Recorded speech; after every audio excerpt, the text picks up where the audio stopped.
अस्सलाम वालेकुम स्टूडेंट। आज का हमारा टॉपिक है डेटा टाइप्स इन पाइथन। इसमें जो डेटा टाइप्स मौजूद हैं पाइथन में, जिस पे आप डिफरेंट डेटा को स्टोर कर सकते हैं, उस पर डिफरेंट टाइप ऑफ वर्किंग कर सकते हैं। इनमें नंबर्स हैं, लिस्ट्स हैं, टपल्स, स्ट्रिंग्स, डिक्शनरीज हैं एंड सेट्स हैं। अभी हम देखते हैं कि व्हाट आर डिटेल में इसको वन बाय वन। सबसे पहले हम ये देखते हैं कि डेटा टाइप है क्या पाइथन में। तो every value in Python has a data type. आप किसी वेरिएबल में जो भी वैल्यू स्टोर कर रहे हैं, आप स्पेसिफाई नहीं भी कर रहे, but it has a data type. ठीक है, since everything is an object, Python में हर चीज़ जो है वो एक ऑब्जेक्ट है। ठीक है, और data types are actually classes and variables are their instances or the objects of these classes। और डेटा टाइप्स की जब हम बात करते हैं तो ये बेसिकली क्लासेस हैं, और जो आप वेरिएबल्स डिफाइन कर रहे होते हैं वो इन क्लासेस के ऑब्जेक्ट्स हैं, जो कि different types different values hold कर रहे हैं। ठीक है, अब इसमें सबसे पहले हम देखते हैं कि व्हाट आर नंबर्स। तो नंबर की कैटेगरी के अंदर there are three data types या three classes: integers, floating point numbers and complex numbers. ठीक है, जो कि इंट, फ्लोट एंड कॉम्प्लेक्स के कीवर्ड से इन क्लासेस को या इन डेटा टाइप्स को डिनोट किया जाता है। यहाँ पे हम एक टाइप का फंक्शन यूज़ करते हुए इस चीज़ को समझेंगे कि what is a data type. तो सबसे पहले देखें कि हम जब भी पाइथन में कोई वेरिएबल लेते हैं, उसको वैल्यू देते हैं, तो we do not specify a data type. तो यहाँ पे हमने कोई डेटा टाइप नहीं स्पेसिफाई की हुई a=5 के साथ। अब 5 जो वैल्यू है, पाइथन खुद इस चीज़ को कंपाइल करेगा और चेक करेगा कि what is it's data type, और उसके मुताबिक इस वेरिएबल को वो क्लास या डेटा टाइप असाइन कर देगा। तो ये जो वेरिएबल है ये एक ऑब्जेक्ट बन जाएगा उस क्लास का। ठीक है, चाहे वो इंटीजर है या फ्लोट है। तो यहाँ पे 5, जैसे कि 5 से जाहिर है it is an integer quantity. तो जो कि ये एक इंटीजर क्वांटिटी है, इसलिए ये जो आपके पास नेम यूज़ हो रहा है, हमने वेरिएबल्स पढ़ा था ना, वेरिएबल्स आर बेसिकली नेम्स। तो ये जो नेम यूज़ हो रहा है इसकी डेटा टाइप क्या स्पेसिफाई कर लेगा? इंट और इंटीजर। अब हम एक प्रिंट का फंक्शन यूज़ करते हुए, और उसमें अभी हमने जो देखा एक टाइप का function, built in function use करते हुए इसकी टाइप को डिस्प्ले कर लेंगे कि variable A is of type, कौन सी टाइप का है, इंटीजर है, फ्लोट है, कॉम्प्लेक्स है, क्या है। तो टाइप के फंक्शन के अंदर हमने वेरिएबल का नेम लिख दिया। फिर इसी तरह हमने इसी वेरिएबल को वैल्यू दे दी 2.0, 2.5, 2.6, यानी जिसमें डेसिमल पॉइंट इन्वॉल्व है। तो इसी तरह से दोबारा हमने प्रिंट की स्टेटमेंट यूज़ करते हुए इसकी टाइप डिस्प्ले की। उसके बाद हमने इसको एक और value they the 1 + 2j, it is a complex number, और फिर हम इसकी टाइप डिस्प्ले करेंगे। तो ये देखें, इन तीनों प्रिंट की स्टेटमेंट्स की जो आउटपुट आई है वो ये है। फर्स्ट स्टेटमेंट की आउटपुट है a इज़ ऑफ टाइप, यानी 5 इज़ ऑफ टाइप। यहाँ पे क्या डिस्प्ले कर दिया है टाइप के फंक्शन ने? क्लास इंट, यानी इसकी क्लास क्या है? वेरिएबल a की इंट है। This is an integer type, हम कह सकते हैं इसकी क्लास इंट है। ये क्लास इंट का एक ऑब्जेक्ट है a, या क्लास इंट का एक वेरिएबल है a, या उसका एक इंस्टेंस है a। ठीक है, इसी तरह से second statement 2.0 is of type class float, क्योंकि इसमें पॉइंट इन्वॉल्व है, डेसिमल पॉइंट इन्वॉल्व है, तो इसकी टाइप है फ्लोट। और थर्ड वन में क्लास क्या है? Complex number. अब integers can be of any length, ठीक है, और it is only limited by memory available.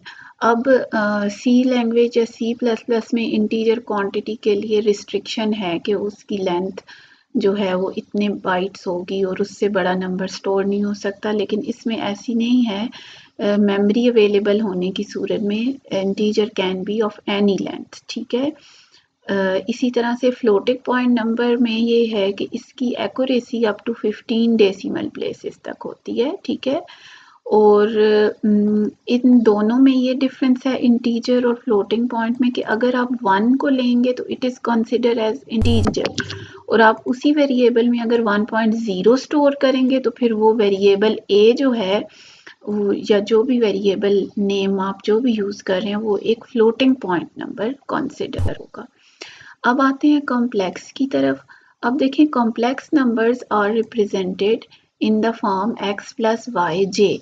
इसमें x जो है वो आपके पास रियल पार्ट है एंड y जो है वो इमेजिनरी पार्ट है। और वैसे तो हम यूजुअली जे हम इसको कॉम्प्लेक्स नंबर्स को जब भी रीड करते हैं तो इसमें ये एक्चुअली आपके पास आयोटा को रिप्रेजेंट करता है, इमेजिनरी पार्ट, ठीक है। तो यहाँ उसके लिए उसको डिनोट करने के लिए इमेजिनरी पार्ट को जे यूज़ किया गया है।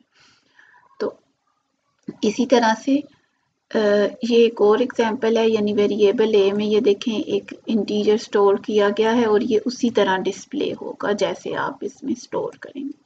वेरिएबल भी में फ्लोटिंग पॉइंट है, ठीक है, लेकिन इसमें देखें आखिर में वैल्यू ट्रंकेट हो गई है, ठीक है, 15 डेसिमल प्लेसेस तक।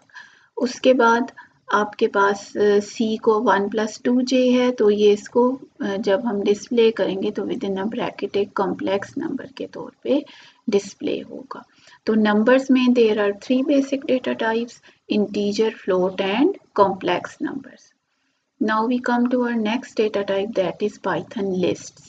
लिस्ट बाज़ आपको एक से ज़्यादा वैल्यूज़ पे कोई फंक्शन परफॉर्म करना होता है। जैसे मैं कहूँ कि आपकी क्लास के तमाम रोल नंबर्स या एक स्टूडेंट का रोल नंबर, उसका नेम, उसका फादर नेम, ठीक है। तो डिफरेंट हमारे पास रिक्वायरमेंट हो सकती है। तो लिस्ट आपके पास ऑर्डर्ड सीक्वेंस ऑफ आइटम्स को हम कहेंगे। लिस्ट क्या है? Ordered sequence of items. That is one of the most used data type in Python. It is very flexible, ठीक है। इसमें ज़रूरी नहीं है कि सारे आइटम्स जो हैं वो सेम डेटा टाइप के हों। जैसे कि सी और C++ में एरे है, एरे के लिए ज़रूरी है कि एरे अगर आप इंटीजर टाइप की एरे लेते हैं तो उसमें तमाम वैल्यूज़ इंटीजर होंगी। अगर आप फ्लोट की एरे लेते हैं तो तमाम फ्लोट होंगे। लेकिन लिस्ट पाइथन में एक ऐसी डेटा टाइप है जिसमें फॉर एग्जांपल देखें, यहाँ पे एक लिस्ट क्रिएट की गई है ए। लिस्ट के लिए हम यूज़ करते हैं स्क्वायर ब्रैकेट्स और हर आइटम को कॉमा से सेपरेट करते हैं, ठीक है। अब यहाँ पे पहला आइटम एक इंटीजर है, दूसरा आइटम 2.2 और तीसरा आइटम जो है सिंगल कोट्स में पाइथन। ये ऐसे भी हो सकता है कि हम यहाँ पे एक ऐसी लिस्ट बनाएं कि जैसे मैं एक लिस्ट एक एग्जाम्पल के तौर पे यहाँ पे टाइप करती हूँ। जैसे मैं कहती हूँ कि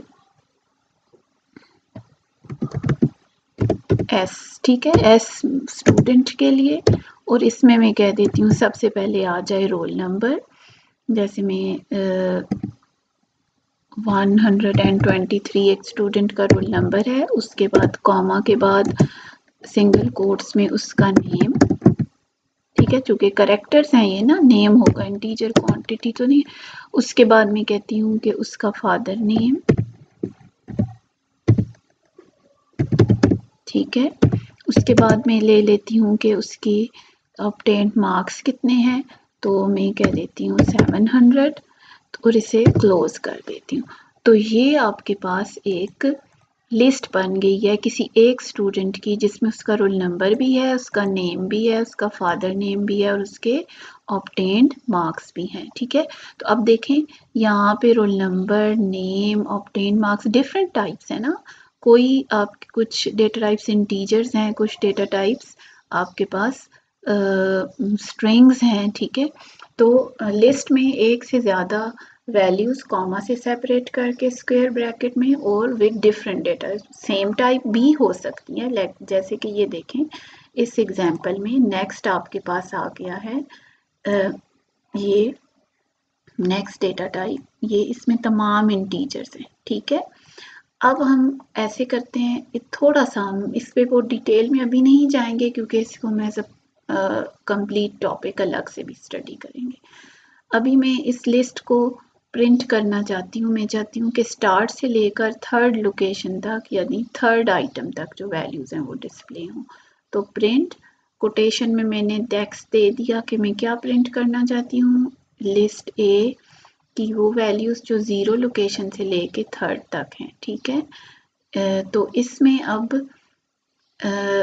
3rd को इंक्लूड नहीं करेगा 3rd से पीछे। इसमें अब ये चीज़ याद रखें, हर लोकेशन की एक इंडेक्सिंग है और वो 0 से स्टार्ट है। अब पहली लोकेशन 0, ये दूसरी 1, ये 2 और ये 3, ठीक है। तो ये अप टू 3 का मतलब ये है less than 3, 0 and up to 3 यानी 3 3rd लोकेशन यानी 20 इंक्लूडेड नहीं होगा। और फिर इसको विदाउट कोट्स जब लिखेंगे तो ये डिस्प्ले होगा। तो ये देखें इसकी क्या आउटपुट आई है, ये ए, इसकी ये आउटपुट आ गई है ए 0 to 3, तो 5 10 एंड 15, ठीक है। फिर इसी तरह से दूसरे में हमने ले लिया कि 5th लोकेशन से स्टार्ट लें और कॉलन के बाद हमने ब्लैंक छोड़ दिया यानी लास्ट तक जितनी वैल्यूज हैं तमाम डिस्प्ले करें। तो 5th क्या है, 0 1 2 3 4 5th इज दिस, इधर से लेकर 30 35 एंड 40। तो ये वैल्यूज डिस्प्ले हो जाएंगी प्रिंट के फंक्शन के तहत। नेक्स्ट टाइप है टपल।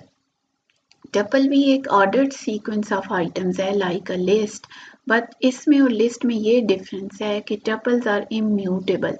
अभी हम लिस्ट में यहाँ पे तो हमने देखा नहीं, लेकिन हम लिस्ट में वैल्यूज को चेंज कर सकते हैं, किसी लोकेशन पे भी कोई भी वैल्यू हम अपडेट कर सकते हैं, बट टपल में ऐसा नहीं है। Tuples once created can not be modified, यानी ये स्पेशल लिस्ट हैं जो कि कांस्टेंट होंगी और चेंज नहीं करेंगी अपनी value. Tuples are use to write protect data, यानी ऐसा डेटा जो हम चाहते हैं अपडेट ना हो, राइट प्रोटेक्टेड हो। These are usually faster than list because they cannot change dynamically, ठीक है। लेकिन इनको स्टोर करने के लिए थोड़ा सा हमारे पास डिफरेंस है कि यहाँ पे स्क्वेयर ब्रैकेट की बजाय पैरेंथेसिस यूज होंगी जब भी हम एक टपल क्रिएट करेंगे, और इसके अंदर हम उसी तरह वैल्यूज देंगे separated by comma. Integer quantities भी हो सकती हैं, स्ट्रिंग्स भी हो सकती हैं, और ये एक कॉम्प्लेक्स नंबर है। तो डिफरेंट टाइप्स आ सकती हैं बट इनक्लोज होंगी पैरेंथेसिस में। और सेम इसी तरह से जिस तरह हमने यहाँ पे एक्सेस किया था 0 से 3 तक लोकेशन की वैल्यू, तो यहाँ पे भी हम कर सकते हैं 0 से 3। तो इसमें 0 से 3 तक आपके पास ये 3rd लोकेशन तो है ही नहीं, तो 0 1 एंड 2 तीनों वैल्यूज जो हैं वो डिस्प्ले होके आ जाएंगी। फिर यहाँ पे एक और काम किया गया है, ये देखें ये जो 3 स्टेटमेंट्स हैं इसमें ये 2 जो लाइंस हैं दीज आर कमेंट्स। बाज़ औक़ात आप मैथ्स का क्वेश्चन भी सॉल्व करते हैं ना, तो उसमें भी आप 7 कमेंट्स देते हैं, तो बिल्कुल हम प्रोग्राम में भी दे सकते हैं, लेकिन उसके लिए हम जो भी हम टेक्स्ट लिखेंगे उसके पीछे हैश का सिंबल लिखेंगे। तो these are basically comments, these are not compiled as the program statement, ये एक्सक्लूड हो जाएंगी कंपाइलेशन से पहले, ठीक है।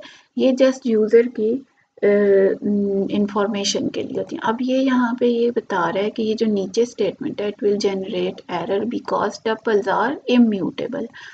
क्यों, अभी हम क्या कर रहे हैं, इस टपल की 0 लोकेशन पे वैल्यू चेंज कर रहे हैं, 5 की बजाय हम चाह रहे हैं 10 हो जाए। तो ये जैसी स्टेटमेंट ये एग्जीक्यूट होगी तो ये एक एरर आ जाएगा, ठीक है। जैसे ही ये स्टेटमेंट एग्जीक्यूट होगी t0 इक्वल्स टू 10, ये स्टेटमेंट भी डिस्प्ले होगी, वैल्यू अपडेट नहीं होगी। और एरर भी कि tuple object does not support item assignment, because item assignment हम वैल्यू चेंज कर रहे हैं, दैट इज नॉट अलाउड। तो इस तरह से यू मस्ट बी क्लियर कि टपल्स में वैल्यू अपडेट नहीं होती जबकि लिस्ट में हो सकती है।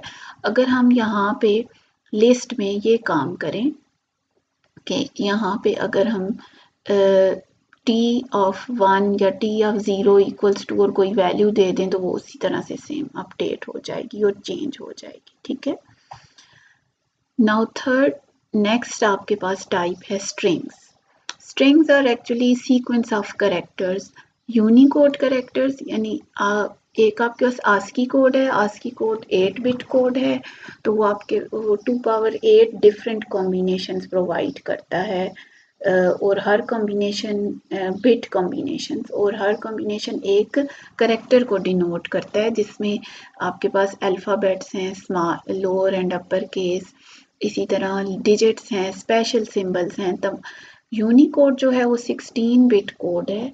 ये ना सिर्फ इंग्लिश लैंग्वेज बल्कि डिफरेंट अदर लैंग्वेजेस के करेक्ट जो अल्फ़ाबेट्स हैं उनके लिए भी कोड्स प्रोवाइड करता है। ठीक है, तो इसमें जो भी स्ट्रिंग होगी आप उसको सिंगल कोट्स या डबल कोट्स में रिप्रेजेंट करेंगे। ठीक है, ये देखें आपके पास multi line strings can be denoted using triple quotes. ठीक है, अब आपके पास आप इधर यहाँ पे स्ट्रिंग को सिंगल कोट्स भी दे सकते हैं और डबल कोट्स भी दे सकते हैं। ठीक है, इट डजेंट मैटर। जैसे आप ये देखें यहाँ पे प्रोग्राम एक स्ट्रिंग है ना ऊपर, इसको सिंगल कोट्स में इनक्लोज किया गया है। इसी तरह ये देखें प्रिंट के फंक्शन में ये भी एक स्ट्रिंग है बट इसको डबल कोट्स में इनक्लोज किया गया है। तो स्ट्रिंग यानी वो करेक्टर्स या जो भी आपके कीबोर्ड से टाइप किए गए हैं उनको जब हम डबल कोट्स या सिंगल कोट्स में इनक्लोज करेंगे तो दैट इज अ स्ट्रिंग। और अगर आपके पास एक ऐसी स्ट्रिंग भी हो सकती है जो एक से ज़्यादा लाइंस पे हो, जैसे हम एड्रेस दे सकते हैं, house number this, next line पे स्ट्रीट नंबर, नेक्स्ट लाइन पे सिटी, तो उसके लिए ट्रिपल सिंगल कोट्स को 3 टाइम्स आप प्रेस करेंगे, स्टार्ट पे भी और जहाँ पे लाइन ख़त्म हो रही है वहाँ पे भी। तो ये आपके मल्टी लाइन स्ट्रिंग स्टोर हो सकती है। तो अब देखें पहले हमने एक सिंगल लाइन स्टोर की, फिर प्रिंट के फंक्शन के तहत एस यानी स्ट्रिंग को प्रिंट कर दिया, फिर हमने एस में एक मल्टी लाइन स्ट्रिंग स्टोर की और फिर उसे प्रिंट कर दिया। तो ये देखें एक सिंगल और फिर एक मल्टी लाइन स्ट्रिंग डिस्प्ले हो गई है। Next is very important, that is Python dictionaries. Lists जो है वो ऑर्डर्ड कलेक्शन है। जो आपके पास डिक्शनरी है वो अनऑर्डर्ड कलेक्शन ऑफ की वैल्यू पेयर्स। ये इसमें जो हर वैल्यू होती है डिक्शनरी में वो एक पेयर की फॉर्म में होती है और पेयर के 2 हिस्से होते हैं, एक की और दूसरी उसकी वैल्यू। ठीक है, it is generally used when you have huge amount of data. Dictionaries are optimized for retrieving data. ठीक है, इसके लिए हम पूरा चैप्टर स्टडी करेंगे। अब इसकी एग्जांपल आपको दे के मैं समझाती हूँ कि यहाँ पे डिक्शनरीज को हम आप ने देखा कि लिस्ट्स को हम स्क्वायर ब्रैकेट्स में, टपल्स को पैरेंथेसिस में और डिक्शनरीज को ब्रेसेस में स्टोर करेंगे। ठीक है, डिक्शनरीज को किस में स्टोर करेंगे? ब्रेसेस में।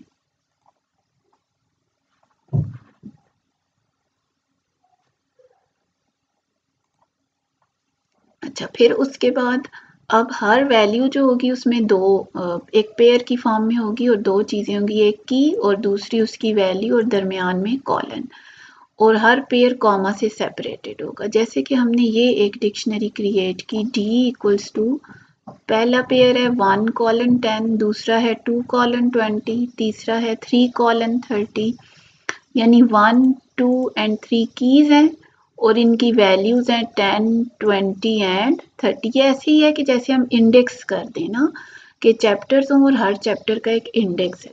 अब यहाँ पे मैं कहती हूँ इस इंडेक्स या इस की के लिहाज से हम कहते हैं कि हम की देते हैं और उसके अगेंस्ट जो डेटा है वो डिस्प्ले हो। ठीक है, जैसे हम यहाँ पे की में रोल नंबर लिखते हैं और वैल्यू में नेम लिखते जाएं, फिर जैसे ही हम की दें उस स्टूडेंट का नेम डिस्प्ले हो जाए। तो अब इसमें हमने की दी है, तो अब मैं की 2 जो है उसका डेटा डिस्प्ले करना चाहती हूँ, तो पहले मैंने कोट्स में दे दिया D(2), ठीक है, ताकि ये एज इट इज डिस्प्ले हो, और फिर D(2) को स्क्वायर ब्रैकेट्स में डिस्प्ले कर लिया। अब ये यहाँ पे D(2) में क्या वैल्यू है? 20, ये डिस्प्ले हो गई आउटपुट में। फिर D(1) को प्रिंट के फंक्शन में डिस्प्ले किया है, तो D(1) में क्या वैल्यू है? 10, तो वैल्यू डिस्प्ले होगी। तो डिक्शनरीज में 2 चीज़ों पे बेस करती है वैल्यू, एक की और दूसरा की से रिलेटेड वैल्यू, और ये पूरा पेयर जो है वो फिर एक से दूसरे पेयर को सेपरेट करने के लिए कॉमा यूज होगा और इनक्लोज होगा ये ब्रेसेस में। Next is Python set. Set जैसे कि आपने मैथ्स में भी सेट स्टडी किए हैं, unordered collection of unique items, sets में वैल्यूज रिपीट नहीं होंगी। और इसको भी इसी तरह से हम डिनोट करेंगे ब्रेसेस से ही, लेकिन इसमें पेयर्स नहीं होंगे, ठीक है। इसमें कोई कॉलन नहीं होगा, बस वैल्यूज कॉमा से सेपरेटेड होंगी। इसमें ज़रूरी नहीं है कि ऑर्डर्ड हो, जैसे अब देखें 5 पहले है, 4 एंड पे है, 1 एंड पे है, ठीक है। आप इसे प्रिंट करना चाहें तो प्रिंट का फंक्शन यूज़ करेंगे, तो ये आपको, अब जब आप प्रिंट करेंगे तो ये इसको एक ऑर्डर में डिस्प्ले करके बताएगा। बेशक आपने वैल्यूज़ ऑर्डर में स्टोर नहीं की, ये देखें 5 2 3 1 4 आपने इस तरह स्टोर की वेरिएबल ए में या सेट ए में वैल्यू, और फिर जैसे ही आप प्रिंटिंग करेंगे, प्रिंट ए आपने जस्ट ए लिखा और ये जैसे ही डिस्प्ले होगा तो ये इसकी आउटपुट आएगी, ये ए इक्वल्स टू, और अब ये वैल्यू सीक्वेंस में होंगी, और अगर कोई डुप्लीकेशन है तो वो भी रिमूव हो जाएगी। यानी अगर आपने यहाँ पे कोई एक वैल्यू 2 दफ़ा दे दी है तो वो भी रिमूव हो जाएगी। फिर उसके बाद प्रिंट के फंक्शन के तहत हम इसकी टाइप डिस्प्ले कर लेते हैं, तो इसकी टाइप क्या डिस्प्ले हो गया, it is of class set, ठीक है।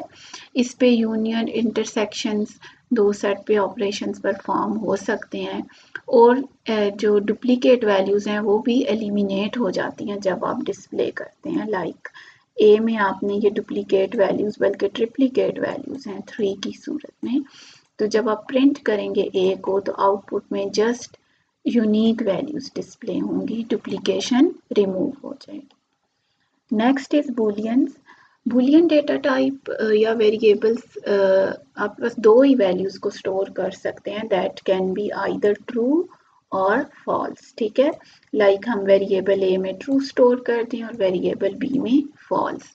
तो बुलियन वैल्यूज का ज़्यादातर यूज़ उस वक्त होता है जब हम इफ़ स्टेटमेंट, इफ़ एल्स करेंगे, दो वैल्यूज़ को कंपेयर करेंगे, हम ऑपरेटर्स यूज़ करेंगे, लेस का, ग्रेटर का, इक्वलिटी का, यानी डिफरेंट हम कंपैरिजन्स करेंगे। उस सूरत में रिजल्ट्स आपके पास या ट्रू आएंगे या फॉल्स आएंगे, तो उनको हम किसी वेरिएबल में स्टोर करके उससे मज़ीद कोई फंक्शन परफॉर्म कर सकते हैं। होप स्टूडेंट्स आपको ये basic data types of Python clear हो गई होंगी। तो इससे रिलेटेड कोई भी क्वेश्चन है तो you can ask the question, और आप इस टेक्स्ट को अच्छी तरह से स्टडी कर लें जो मैंने इसके साथ आपको सेंड किया है, ताकि आपका ये टॉपिक कंप्लीट हो जाए।